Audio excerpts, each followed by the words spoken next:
Good morning.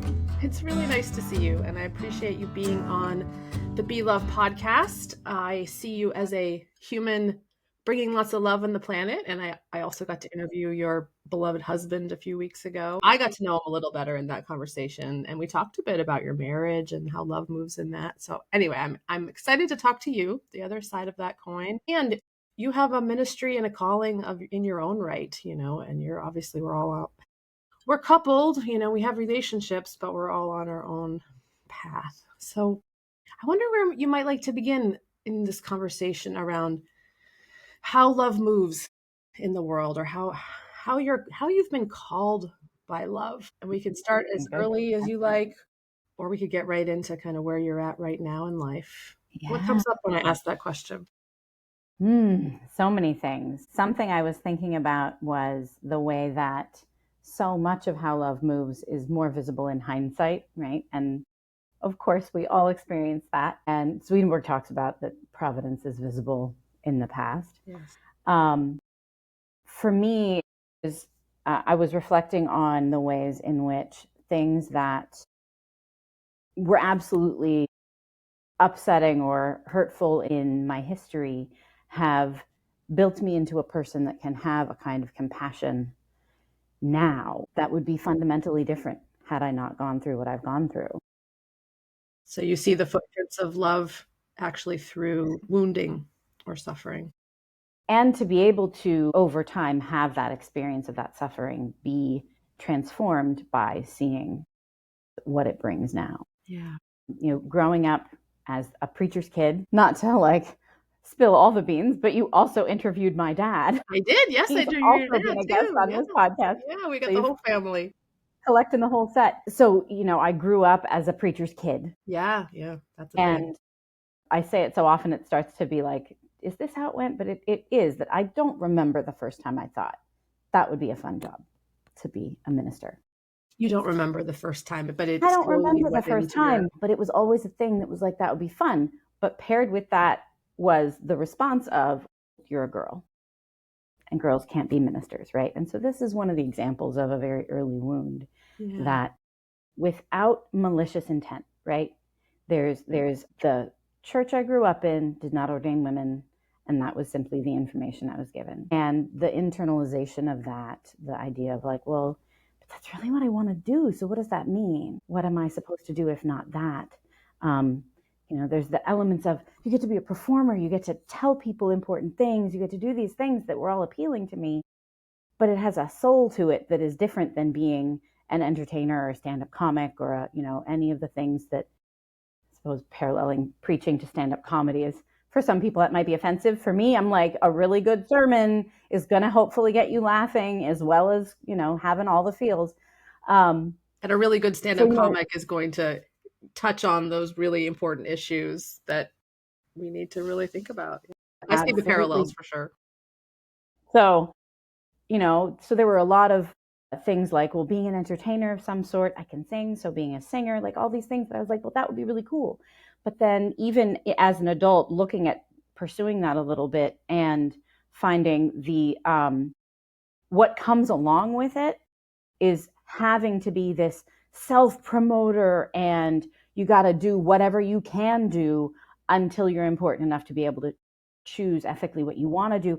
And that's a misalignment for me. I couldn't continue to pursue that. So all of these ways that I wanted to do a thing that has a very deep soul to it, as it were, and was told as lovingly as possible that I couldn't do that. And so found ways to pursue that. And one of the, like I said, looking back, one of the things I can see is I have a deep compassion and empathy for people who have been kept from their true selves in some way or another. And I don't know that I would have that, right? So I'm married to this wonderful man, Solomon, who was, as soon as he went, oh, I should be a minister, they went, go. They rolled out the red carpet. There was funding. There was funding for him to go to school full time while I was at home with children for having our bills paid and our rent paid and all. And I'm not complaining per se. That's a blessing that was available. That's not available for me. Now that's not available for me. It never was. And so the inequity of it hits hard. But what the gift of that can be is that therefore I have a deep compassion and empathy for people who are not facing equal playing fields, level playing ground. Yeah. So I can, and this is an ongoing process of leaning into the gift that it can be rather than sitting in the resentment that I could feel. And I can't claim that I'm like always landing in the learning and loving from it. It's, and I think there's a moment in time and in our emotional process, in our spiritual process, to take that beat of recognizing the injustice. Yeah. And recognizing that my resentment isn't for fun. Misplaced. I'm not feeling those feelings just because, like, that would be enjoyable to feel resentful and angry. No. But it is a thing that if I lean in on that, that can be a block to love showing up. I love that tension that you're naming. I think a lot of people can relate to that. I can certainly relate to that. You got to name the pain. And I think a lot of times we want to skip over the pain and we want to, well, it's fine. I've had other opportunities. It was all for the best. There's sort of that wanting to rise above it, but then ignore it. And I really see that the need for acknowledging both. And as you said, when you really acknowledge the pain, then you can actually be there with other people in that pain. It's so funny, that's sort of the criticism launched against Helen Keller a little bit, is people see her as someone who always overcame and focused on overcoming. And so people with disabilities sometimes go, and it was hard. And, why don't you ever name that there were challenges? And I don't know that, I think she did acknowledge her challenges, but the way maybe her story was remembered and the things that pulled out, I don't see her as someone who was toxically optimistic. She was dealing with the issues of the time, and there's that balance is tricky. So I think it's common to fall one way or the other. Have you learned some things about staying in the middle? That's a good question. Well, and to call out Solomon a little bit, we have noticed between the two of us, he leans toward the optimistic, like always seeing the bright side of it. And I lean toward I need to spend some time. It can get wallowy, I will admit, right? I can get to where, like, no, I need to sit with this. Don't make me not sit with this. And I can absolutely sit with it longer than is useful, right? Yeah. And so I do think, like, it's one of the things that's great about us being together, because we can drive each other crazy with it, which we do, or we can go, let's make this observation that we're trying to do a good thing, and we're each coming from the opposite sides of this, and learn from each other. We've frequently observed that he and I can get into a pattern that can either be an upward spiral or a downward spiral. And it's all about, are we being present?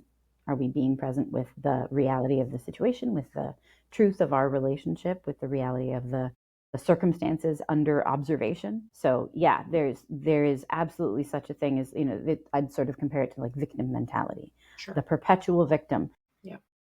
There's truth to surviving something, and there's importance in recognizing the suffering, and then supporting each other in moving through that recognition of the suffering stage into where do we go from here, so that love doesn't get blocked and stopped and sent into a downward spiral of, I don't want to really use the phrase self-pity, but I'm not coming up with a better one, right? Like, it's so important to recognize people's suffering. Yes. And I think a lot of the struggles that we have globally, in the country, et cetera, are about an unwillingness, especially from one person to another, to sit together and recognize person A has suffered in this way and person B has suffered in this way, and here's how we can love each other and support each other in moving forward. And love does that. Love can hold that. Love can hold all the suffering, all the pain. I like to believe that also when love holds suffering and pain, that some kind of transformation can happen, because nobody can see what's needed like the person who's experienced that suffering and pain. Nobody can see the medicine that is missing in the planet, like those people who have been in those positions of subjugation. And they have to claim that power back to be able to bring that medicine into the world, right? Yeah, and how we can all do our own work Mm.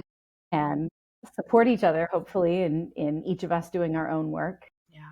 But it becomes a tough nut to crack looking structurally and globally at what systems can we set up that support people in a positive sense and create that upward spiral for everyone on a Yeah. structural level. And that's something that I want to do as much as possible. What I see is my call specifically, this gets into my call specifically is to bring this to people who are suffering that I'm aware of, right? And be like, well, how can I support you in recognizing your pain, experiencing that as real, not diminishing it, and also then launching from there into the next iteration of your whole self and being accepting yourself, finding your community that can love you as you are, et cetera, et cetera, et cetera. And, I live in Huntingdon Valley, which is, a donut shape around Bryn Athyn. It's not a donut shape, it's a weird shape, but Bryn Athyn is entirely surrounded by It's in the Huntingdon middle. Valley. Okay. Yeah.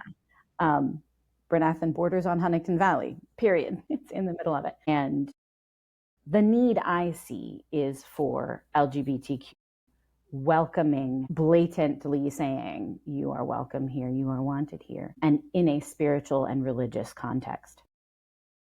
So that's become the call that I couldn't ignore when that became clear that what was being offered in Bryn Athyn and in Huntingdon Valley was not welcoming of the LGBTQ community with their whole selves, but like, well, we love you, but you can't be that way. The Lord doesn't want you to be that way. And of course, that's not true. That's not the truth. But it's a bit of a desert for messaging that can comprehend that, right? And it's the cousin to the message I received. Well, you're a girl, you can't be a minister. Well, that information's incorrect.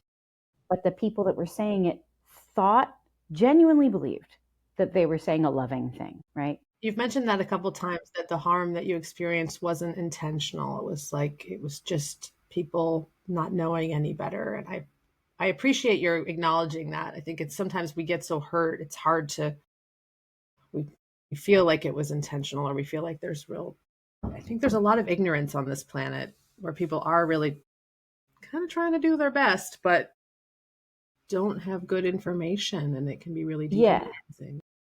And maliciousness exists, right? I don't want to Sure. claim maliciousness doesn't exist. And people get all twisted up. And the history of religion globally, and not just Christianity, but with all religious traditions, is people in power co-opt a religious movement because they're like, hey, if I can name myself the leader of this powerful community that exists, then I can grab that power and manipulate it. And that happens over and over and over in every religious tradition I've ever looked at. That happens.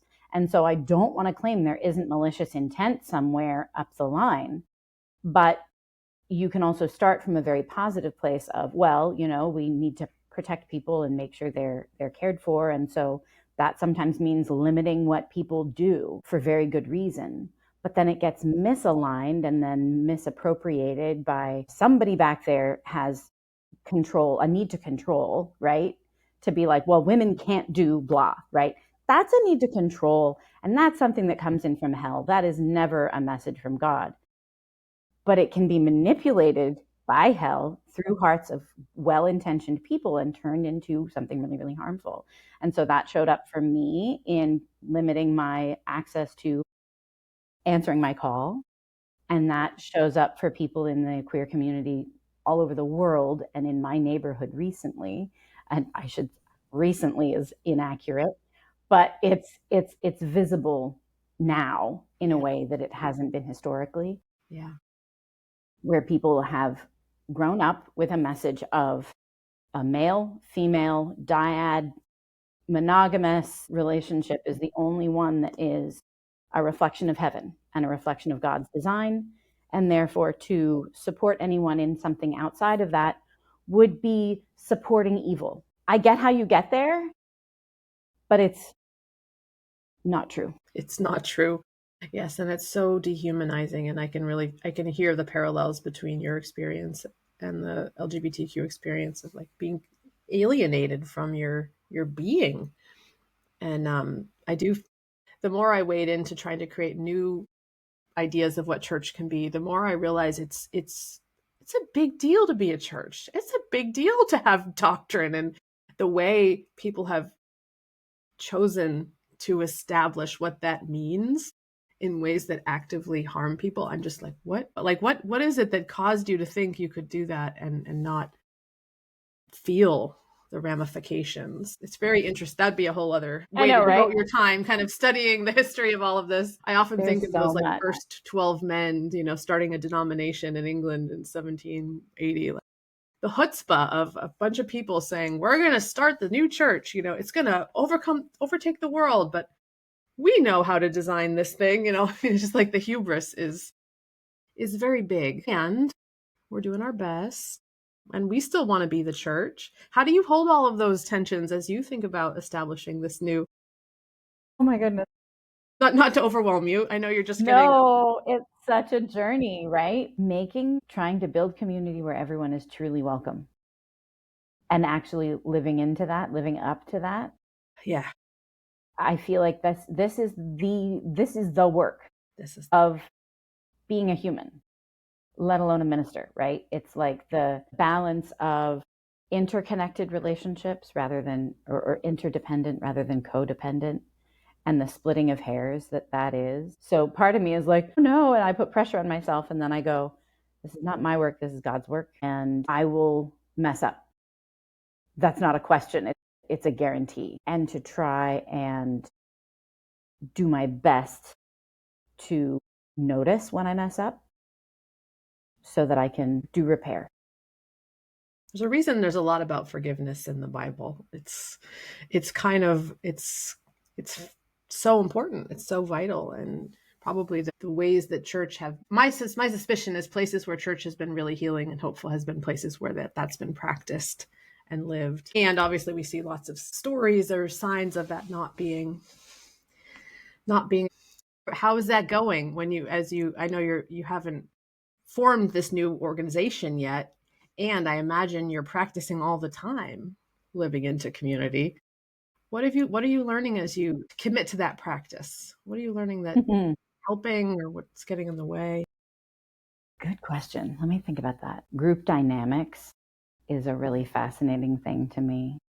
You gather a few people, and different people have shown up with different levels of preparedness for vulnerability. The magic that happens in a space when people come ready to be open is amazing. Yeah. And the difference between that and a room where even one person being like, and it can be, I think generally it's very unconscious, right? They just aren't ready to be vulnerable in the way that I would want to foster. Yeah. Yeah. And you can't force that. And for some people, it's not even just in that space. It's at all times, right? This is how they move through the world.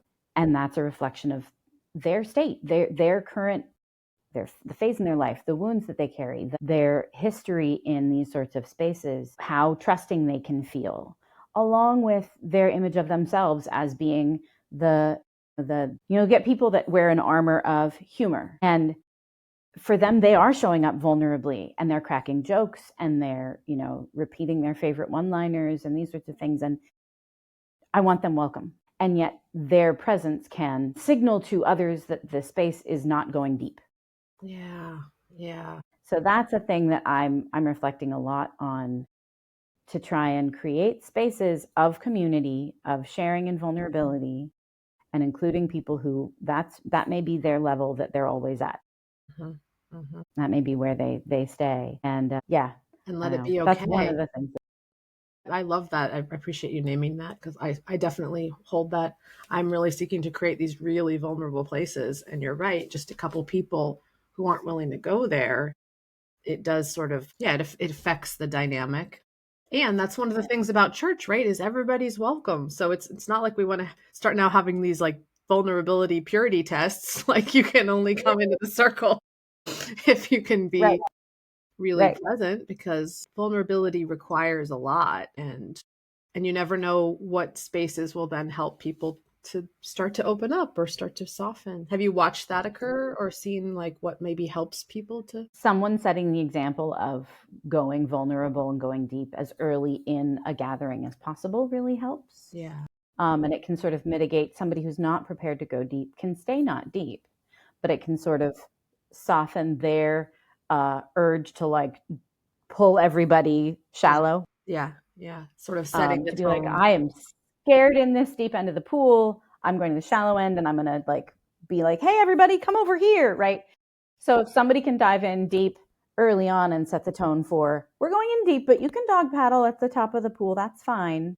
If you want to dive deep down, you can join us here because we're ready to do that here. So it's so much, it's like the spiritual state becomes a group dynamic, right? Of like, are we doing the spiritual work here as a group? Are we sharing that? Or are we not? I think so much of it is like set the tone, set the stage. And I'm always grateful when there's people in the room that I can invite, like, hey, how are you? And know that they are a person that will tell me how they really, really are. And I'm learning to lead by asking someone that's ready that I know has a history of feeling safe enough to go deep, because that can set the tone. Trying to be friendly and giving the space to the person that I know tends to, not go as deep. And again, I don't mean that as a judgment. I want everybody welcome. But if I start with asking them now how they are, they will start with their joke of the day. And that just sets the tone of, we're taking this light today. That said, light conversation is not a bad thing. It isn't. It's a But what, different thing. yeah. And what is vulnerable conversation to you? Is that at the heart of the ministry that you're creating? Yeah, I think so. I'm about community building and having people be their real full selves in that community. Is vulnerable. And Right. I can crack jokes at any gathering, right? Any place I'd go, whether that's a business party, Christmas party for a company, right? Or with my family, I can tell that joke anywhere, right? But there are places that, my I don't currently work anywhere like this, but I have worked at places where it would not be appropriate to start the evening off with something vulnerable. Right. Right. But I want a church to be a place where we can get vulnerable and deep. And so doing the small group work that I think is where it's at, Mm-hmm. Mm-hmm. the goal is to go deep as quickly as possible, Yeah.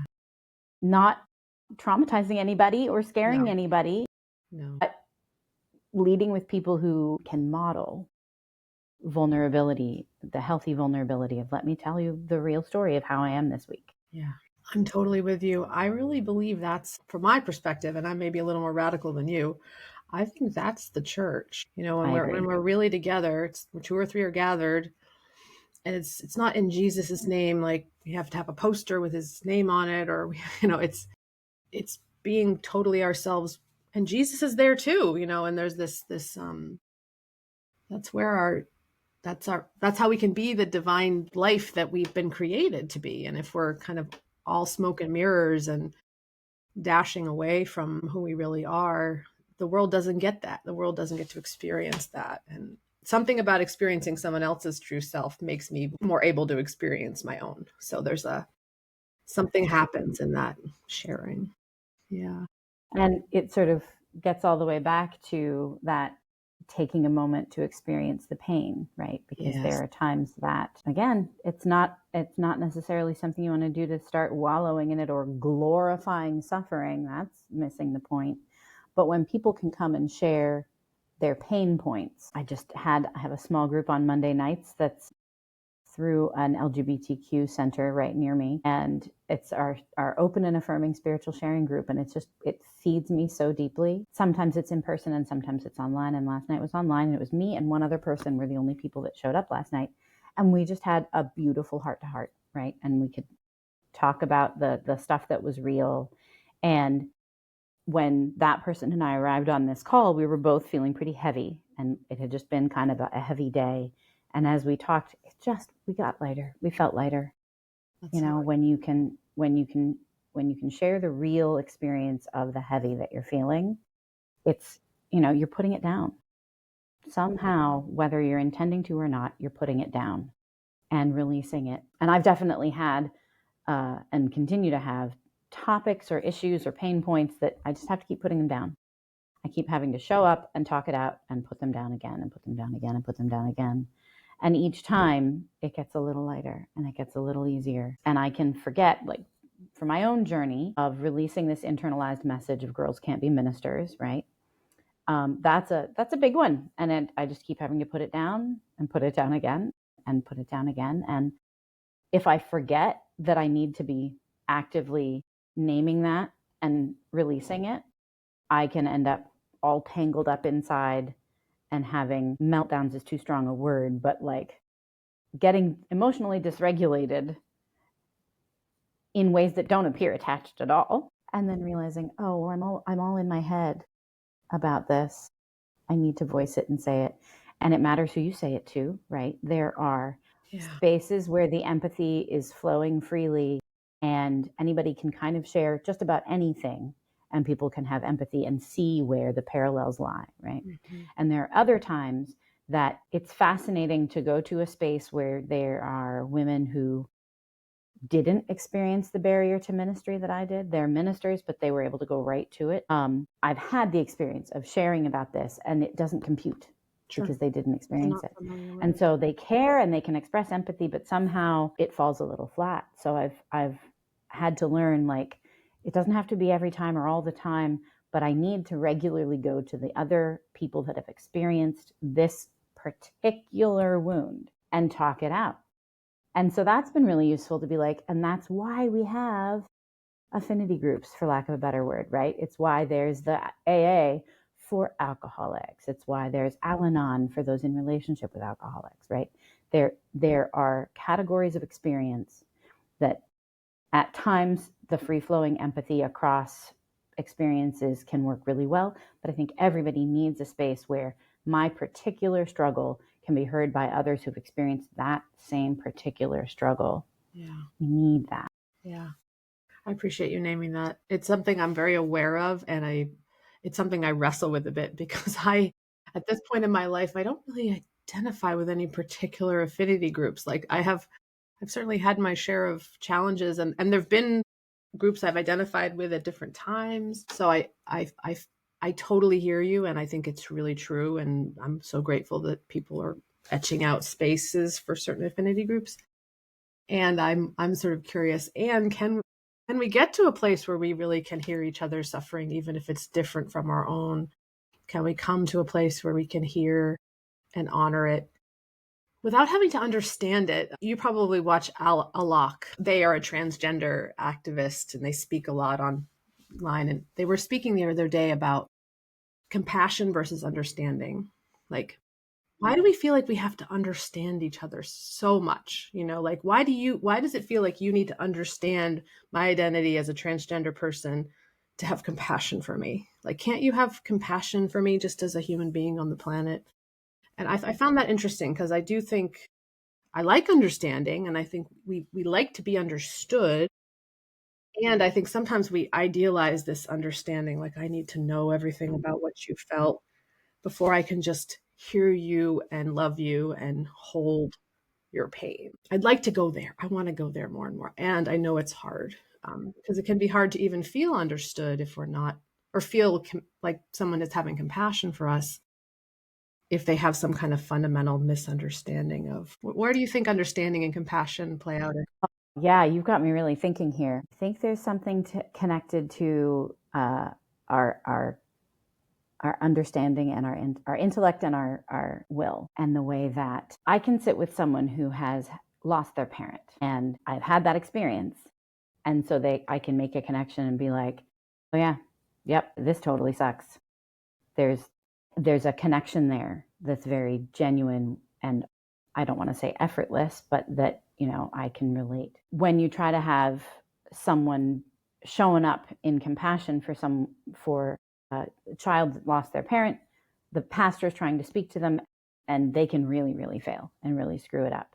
And that doesn't mean you can't do it right if you haven't lost a parent. You can, but it's one of those examples where understanding that there is no answer that will make this better on a visceral level makes it more powerful for me to be able to show up for somebody and be like, yeah, this just sucks. And yeah, you're going to be looking for the why. And there isn't a good one. There's no good why here. That's the one that comes to mind because we can so frequently mess that up. When is it useful to look for the why, you think? Does that ever help in any? We all do it. We do, I know, but I'm trying to figure out why we do it so much because I certainly feel like I think it's attached to this understanding thing. yeah, It feels like if we could understand, then we could feel better. Because we have a little bit of control over the situation. Control. It feels crummy to be hurting so much when you've lost someone you love. Feeling bad feels bad. We don't want to continue to feel bad. And there's an illusion that understanding why we feel bad would make us feel better. And it is an illusion. And I think it's attached to this idea of, can you just have compassion for me, even if you don't understand me? Like, do we have to understand the why in order to have that compassion? And I think it's a human desire to do so, but I do think we are capable of learning and coming to understand that if we're asking why, maybe we have to spend some time circling that black hole of asking why, but instead, if we can be asking, how can I be here with you? Yeah. Well, I think this is the threshold, because the why, you mentioned, it's an illusion that the understanding will help. On one level, yes. On another level, no, because I think that's what we do. It's actually a disassociation. It's like, I'm feeling pain in my body because I'm suffering. I don't like this. So I'm going to start to go into my mind. I'm going to create a story for why it happened. I'm going to create a story for why, who's to blame, so that I can feel a sense of control over the situation. So it numbs the pain. It does a thing. It does a thing. For a little while. It numbs the pain. It freezes the pain. I think that's what we're sort of becoming aware of more and more, is like, and that's what we do when we're children. And so then you have all this storehouse of pain that really just has to be felt. Actually, the more I go on this path, the more I'm realizing when I have a difficult feeling coming up in my body, or that I want to go to, where's this coming from? What caused it? I do it all the time. And I don't think it's actually important. I'm coming to believe that if I can just sit with the feeling, it will pass. It will feel cared for on some level, and that I almost don't even need to understand. And I know in some ways that's like sacrilegious, especially with it, like Swedenborgian circles, like, no, you have to. What about the truth? You have to have the truth. We gotta go into our heads. We gotta go into our heads. And it's like, we can go into our heads, and maybe it's interesting. And maybe if we understand all the dynamics, then it will like eventually empower us to want to be willing to feel it. But I sometimes think we could just maybe bypass all of that and just feel our feelings. What do you think? I think it relates to, there's a spiritual maturity and emotional maturity that we can't shortcut our way to. We can't. And so I think our regeneration process can get us to the point where we have the wisdom and the experience and the knowledge to be able to go, I'm having a feeling. Oh, I know, I can sit with the feeling, right? Yeah. I don't think that's where we start. Right. I think we start in that place of doing exactly what you said. And it is true. I'm loving that you're pointing this out, because it's not wrong to have this phase in our life and in our development, in our psyche and in our soul, where we're looking to our thoughts first. We have to think our way out of it. And it's the stage of development that we're in, right? And hopefully we all live long enough to experience in this natural body that we start off in, getting to that point of going, oh, I need to sit with this feeling. I mean, I'm not there yet, right? Like, I spent tons of time explaining why I feel the way I feel to myself and others. And I'm not quite, and who knows what the uses are of that. I often think about when we can talk about our feelings, observe them, come to it. Like, it does, I think it is really helpful. Alex, my executive assistant, we talk about this a lot together, because they're also an intellectual mind. It's like, how cool that we can talk about it. I mean, there was probably a stage of human evolution where people couldn't even talk about their feelings. So the fact that we can observe them and talk about them does help others start to go up, so again, everything is useful. And maybe if we just jump to like, let's not talk about it, let's just feel, we would be back to being like protozoa, maybe maybe we don't want to go totally back to not using our minds. It's a tool, but just recognizing it's a tool of escape, but then it can maybe also be a tool of return.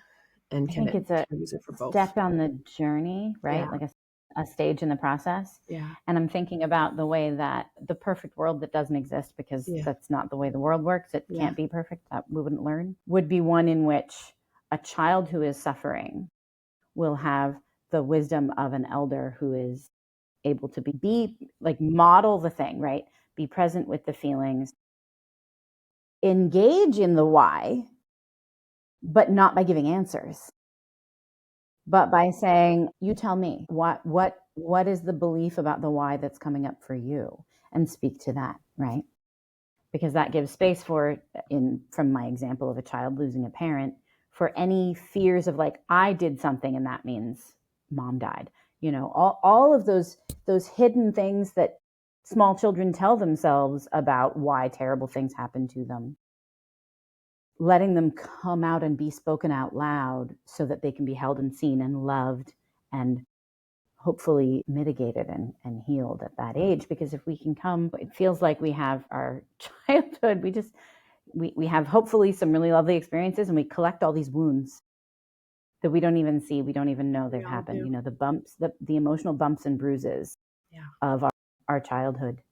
And then I feel like I spend the rest of my life finding the wounds and healing them. And that's not necessarily a mistake. No, not at all. I feel like that's part of the design. But I don't think I'll ever not have a desire to be able to find those literal children, to be present with them and unpack those things when they're small to whatever extent possible.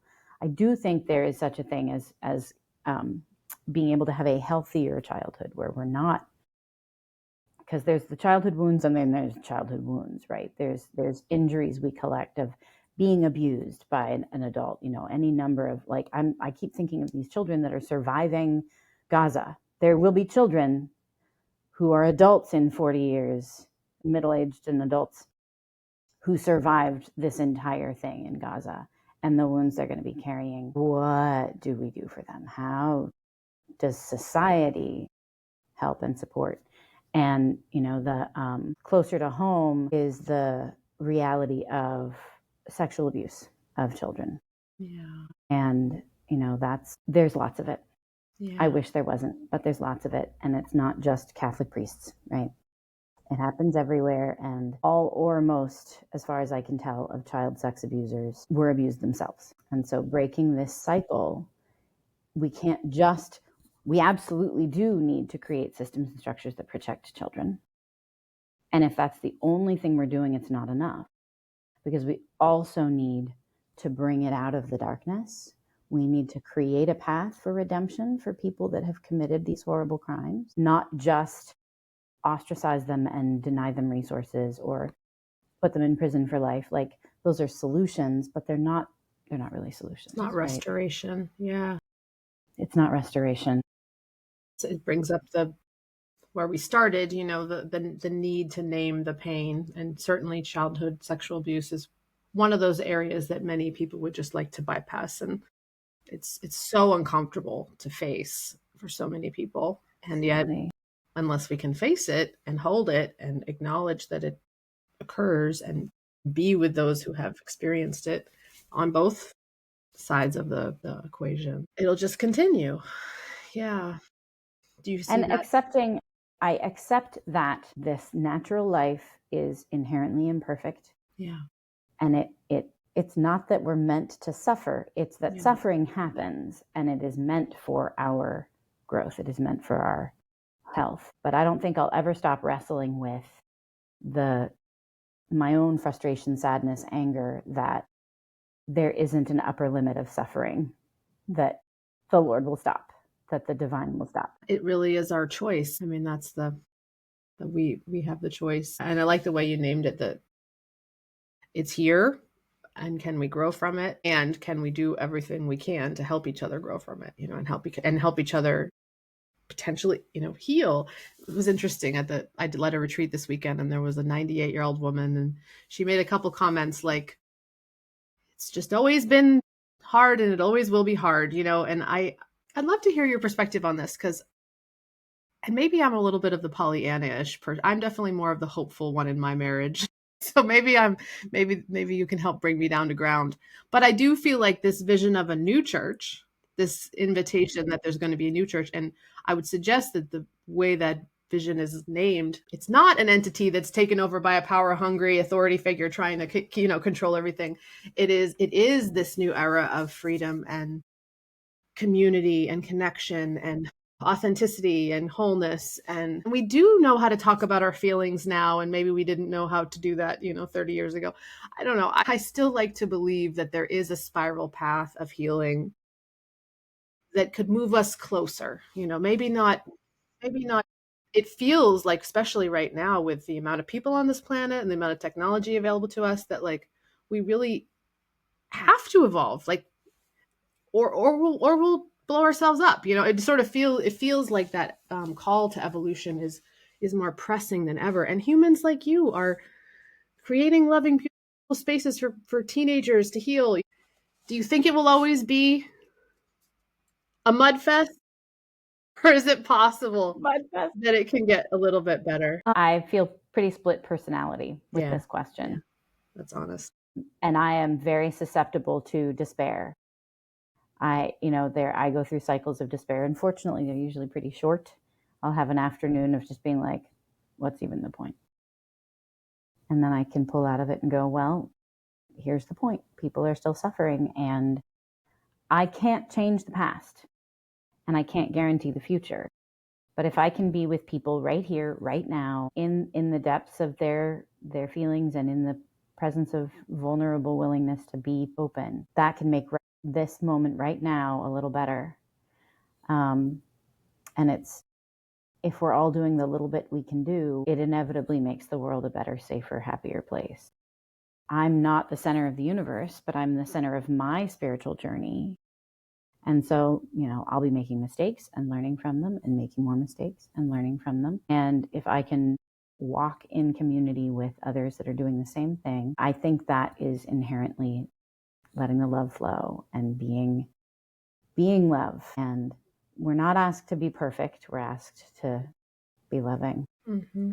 And in the face of people that are choosing to cause pain from selfishness, from desire to control, from wounds that are coming out in ways that are really unhealthy, continuing to show up and trying to do better. And it's a lovely thought that the world could evolve to that place. It won't in my lifetime. Yeah. So I need to reconcile to doing this work right here, right now, regardless of the potential future. And I tend to focus on, I do believe there's an afterlife. I do believe there's something after this. And I think this is the training ground for that. This is the learning ground for that. And so what we do here matters a lot, but it can be a mess and still be a learning ground and still be a positive contribution to the life that comes. And so it's not an afterlife belief that leads me to think, so I got time, I don't need to do anything right now. It in many ways adds pressure for me in a positive sense, right? It's like, no, right here is where we're learning, because next is where we put it into practice. And for myself and for anyone I can support and be in community with, I love the idea that transition is one of, you arrive there and you come to understand yourself more fully, because now you can see yourself fully and that you can see others fully. But that I'm not going to arrive there in a state of nothing but amends to make. Mm-hmm, mm-hmm. If we can find healing, if we can do that reconciliation, as much as we can do here, mm-hmm. the better. Yeah. And so I guess I see that as the, and again, I'm the I see myself as a pragmatist rather than a pessimist, right? But it is funny because, again, talking with Solomon, he'll be like, well, you seem like a pessimist to me. And I'm like, well, you seem like an unhealthy optimist. Like, let's just be real. We look very different from each other's point of view. I see myself as a pragmatist who's saying, if people get so focused on the afterlife will make it better, then you can sort of be like, so I don't need to do anything here and now. Yeah. And yet that leaves a lot of people out in the cold. Sure. Well, and hearing about your commitment to vulnerability and making space for people to be their full selves, like Yes, from the outside, it may look like a room full of people with like physical illness, pain, trauma, economic issues, all kinds of like problems. And I don't know, I still want, I imagine, and just hearing you talk about it, and in the midst of that sharing and that connection and that community, there is a bit of heaven. Like there's a taste of heaven. And I think that's what when I say the world will be transformed, is like, yeah, I'll still have arthritis. So like there'll still be problems, but I find it very compelling to believe that we really can taste heaven here. And it happens in those moments of love and connection and authenticity. I totally agree. And that's what can sustain us to get through another day. Absolutely. Absolutely. Yeah, 100% agree. As I'm here in school doing course after class after course after class with it, can feel really dry at times. It's interesting and whatever, but it's reading things and writing papers, right? So every opportunity I have to do a project that's going to be a thing that I can then use as a small group curriculum, I'm like, yay. But what's really sustaining me is going to small group work. Yeah. In the midst of it all, being in the work as I am, right? And it's my own work and it's showing up for others. And that keeps me going. And I'm really looking forward to when that is the majority of the things that I'm doing. And that's your call. And this call, as we close our time, let's hear the vision. You named it a little bit, but what would you like to know about what is coming into being through you? Our working title is Bloomhaven Spiritual Community Center, and it'll be a center for small group work. We'll certainly have church, but it'll be call out to the Garden Church. Shout out to the Garden Church that it'll be much more of the gather together, worship together, share a meal together as a church liturgy. And the intention will be it's a space where when we say everybody's welcome, we really mean it. With all of your imperfection and with all of your messiness. And I want to create space where LGBTQ people can come and be welcome and support each other. I want to create a space where people struggling with accepting LGBTQ can come and talk that out. I want to create a space where people can come with their heads and think through, do the thinking, asking the why, diving into it, and hopefully help them open up their hearts. And I'll be doing that myself as well, opening my. And is the focus, there a focus on teens, or is it really all ages? It's still being clarified, but it's creating the space to make everyone welcome includes being somewhere that is walkable from spaces where I know there are queer kids suffering who have not full levels of acceptance in their own homes, so that they can get there. Right, because teens don't drive as easily as adults. Yeah. I love that. And when hearing your insights into healing, and I mean, it just seems like to catch someone in that process when they're still a teenager and to give them that affirmation that they didn't have just feels like an incredible opportunity to change the whole course of their lives. So I love your vision. I'm excited for it to bloom, and I can't wait to collaborate and support you in all your works.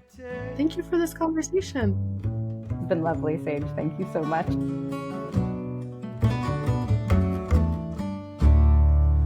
And I love